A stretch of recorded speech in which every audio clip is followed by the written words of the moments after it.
¿Cómo eran realmente los Anunnaki? Todo un tema, por demás interesante, que nos ocupa el día de hoy y que tenemos que escudriñar a detalle. Definitivamente, una pregunta fundamental que va mucho más allá de la simple mitología de una civilización ancestral. Mesopotamia, la llamada cuna de la humanidad, ubicada entre los ríos Tigris y Éufrates en la actual Irak, donde hace más de 6.000 años se desarrolló la civilización sumeria.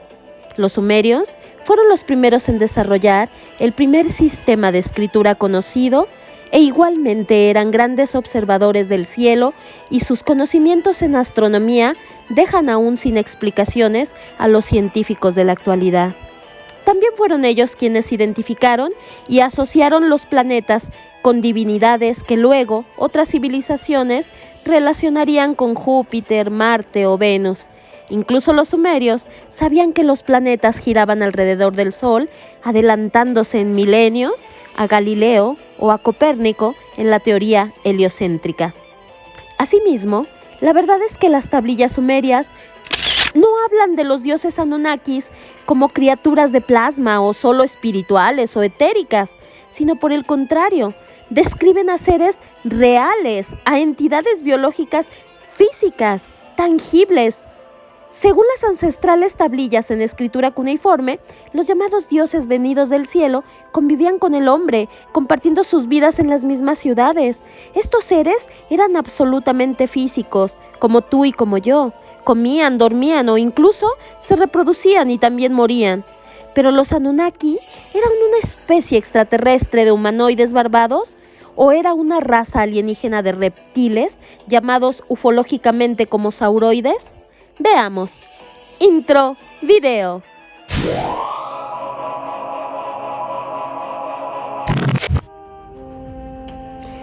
¿Cómo eran realmente los Anunnaki? ¿Humanoides barbados o especie extraterrestre de reptiles?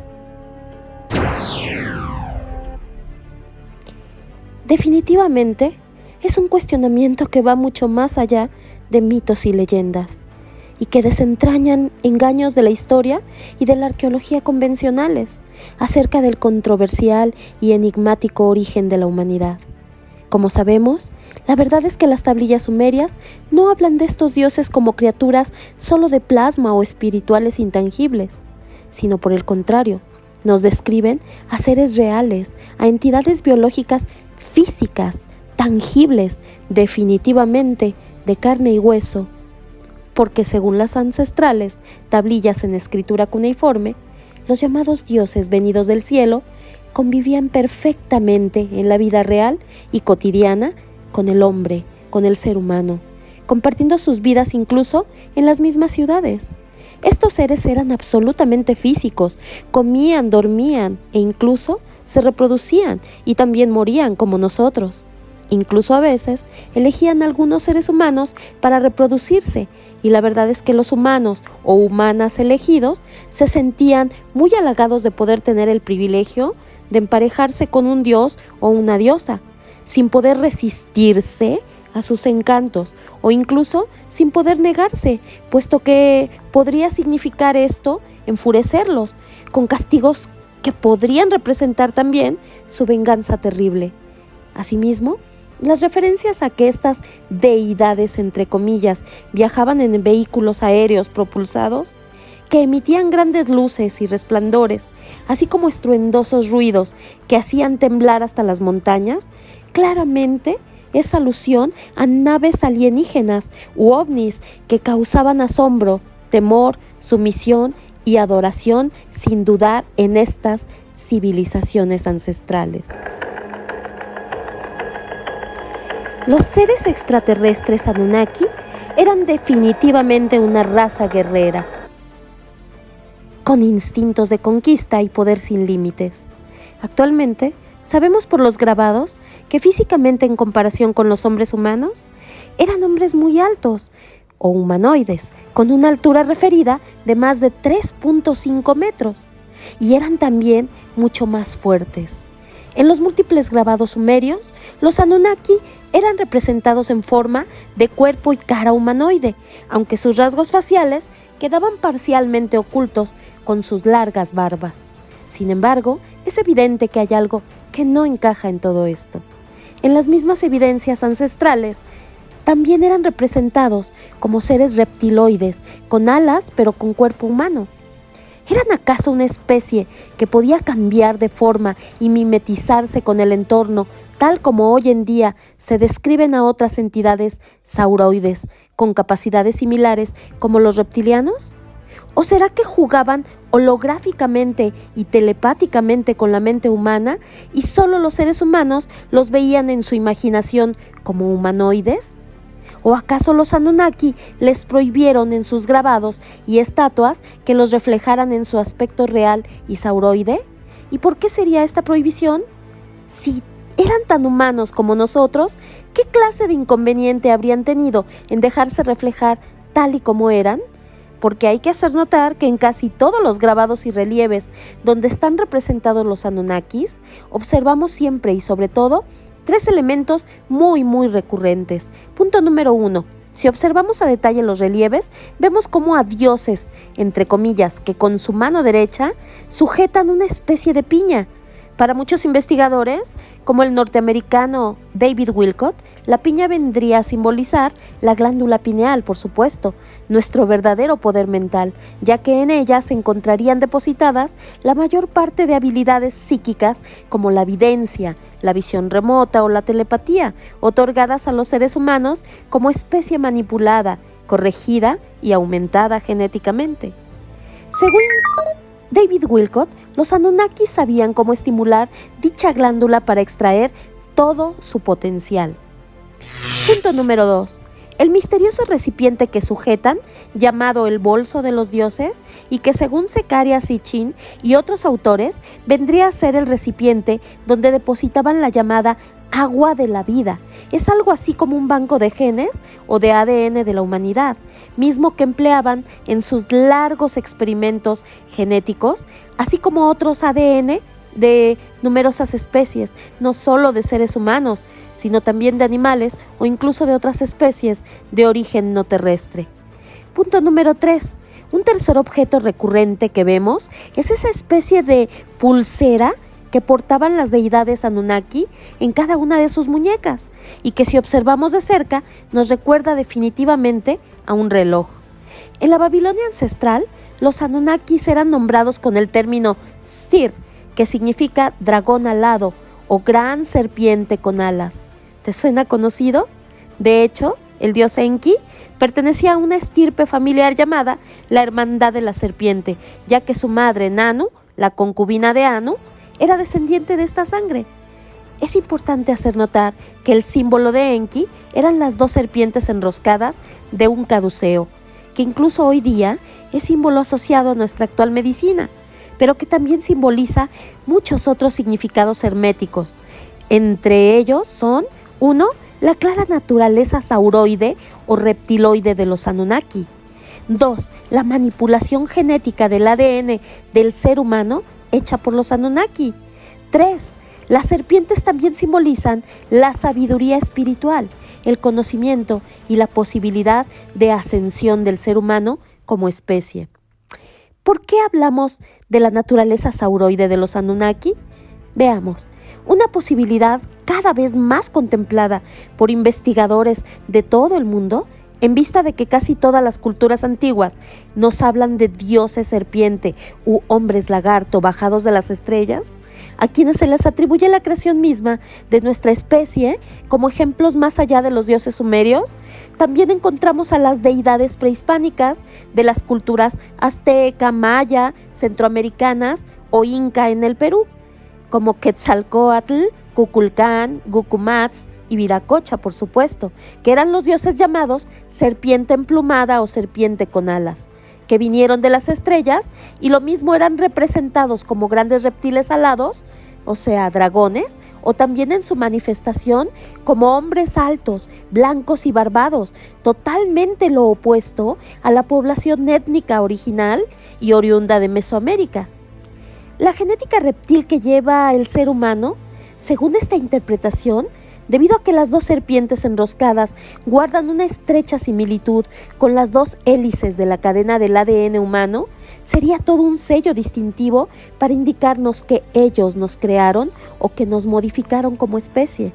El caduceo significaría como un copyright o un derechos de autoría que viene a recordarnos quiénes son los fabricantes de nuestra raza o especie humana. El conocimiento, la posibilidad de ascensión y la sabiduría espiritual del ser humano.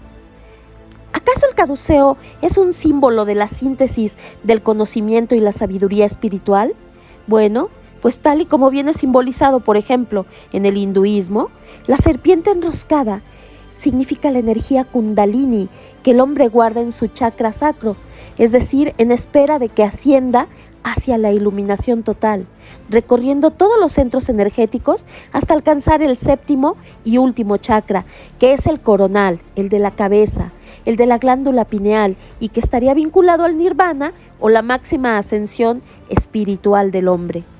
Pero más allá de la simbología implícita en la serpiente, existen mayores indicios de la naturaleza reptil real de los Anunnaki.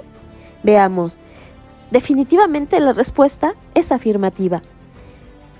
En el Kurdistán iraquí, en el valle de Chemchemal, ubicado al norte del actual Irak, a los pies de las montañas Zagros, los arqueólogos encontraron en 1948 el yacimiento de Jarmo.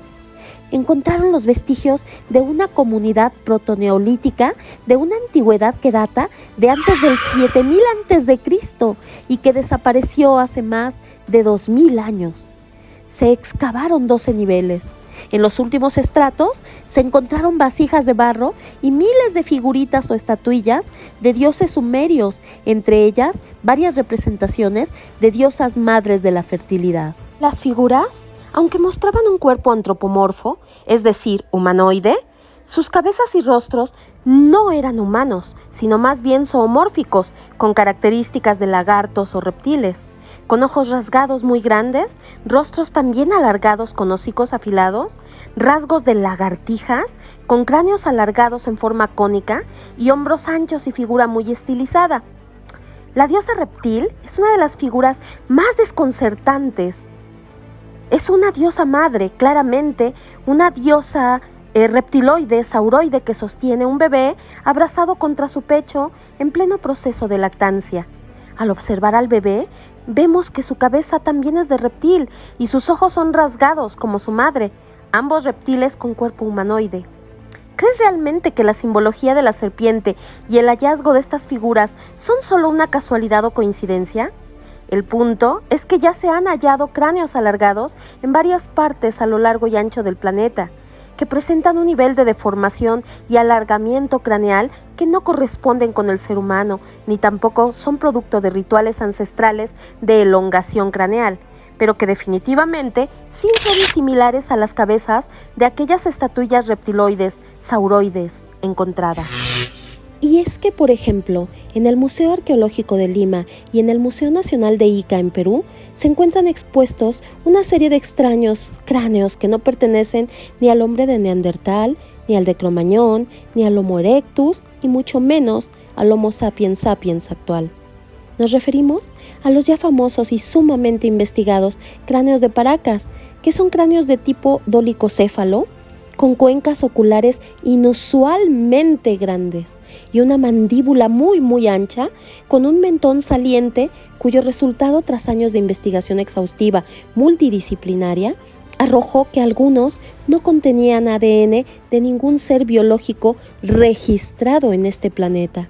Es decir, en primera instancia, no son humanos ni de ninguna otra especie de homínidos o mamíferos terrestres.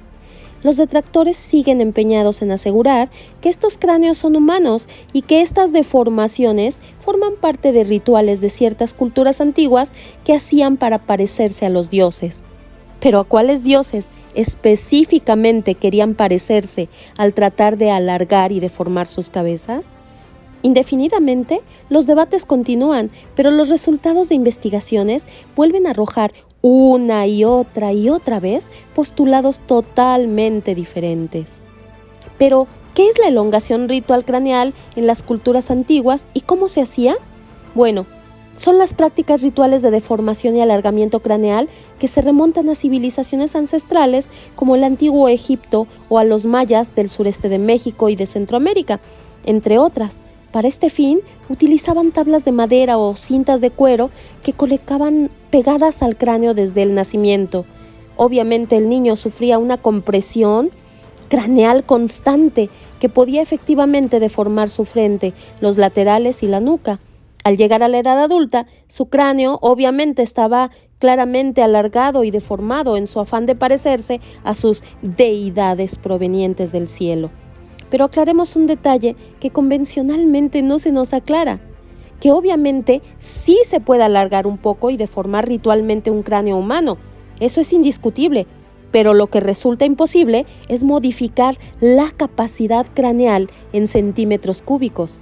Es decir, las prácticas de elongación ritual deformarían el hueso, sí, pero no podrían aumentar su volumen de ninguna forma posible. Y la prueba de ello es que los cráneos encontrados que realizaban estas deformaciones rituales no tienen absolutamente nada que ver con los cráneos anómalos del tipo cabeza de cono. Veamos. El mayor tamaño de cráneo humano del que se tiene constancia medía aproximadamente 1980 centímetros cúbicos, pero algunos de estos cráneos totalmente diferentes encontrados, como los de Paracas, alcanzan un tamaño de unos 3.200 centímetros cúbicos, o sea, más de 1.6 veces del tamaño de un cráneo humano. Sin duda, una diferencia muy sustancial que desafía cualquier explicación convencional que nos han dado y que quieren que creamos. Además, estos cráneos poseen un 15% más de ancho en sus órbitas oculares y la perfecta simetría de sus lóbulos descarta definitivamente cualquier presión mecánica externa o de deformación ritual, es decir, tenían ojos al doble o triple del tamaño en su órbita de las de los humanos.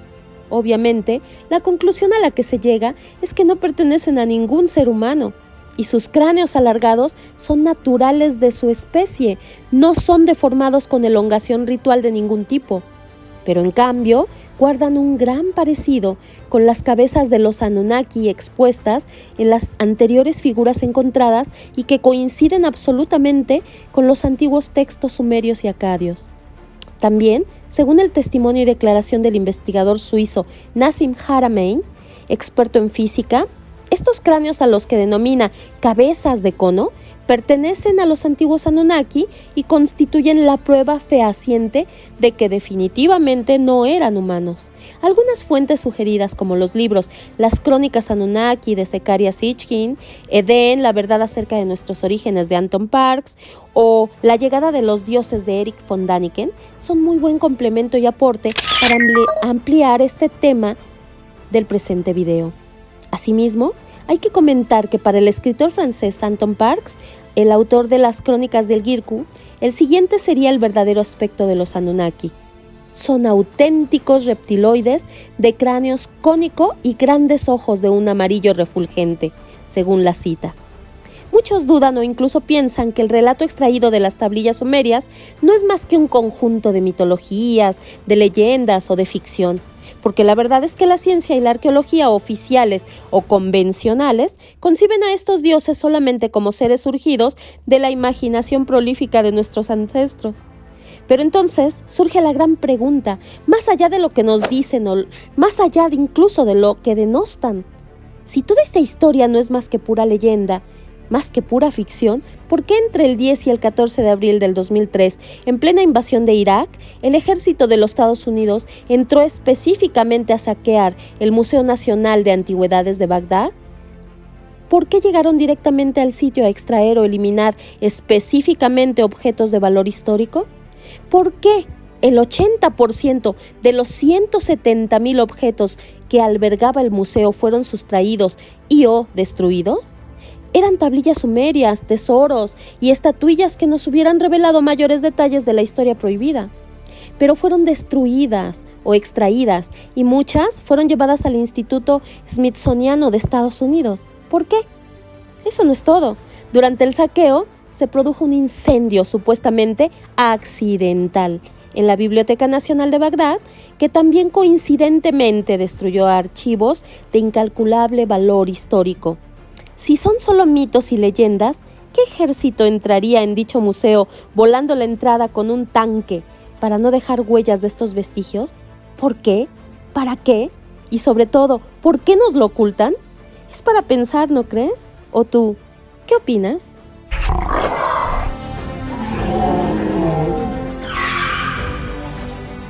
¿Te gustó este video? No te olvides de dar like, suscríbete al canal y activa la campanita para que recibas las notificaciones de todos los nuevos videos. No lo olvides. Y tampoco te olvides de compartir para que más personas accedan a los videos y déjanos tus comentarios y opiniones acá abajo en la caja de comentarios. También te invitamos a seguirnos en nuestra página en Facebook, Conexión UFO.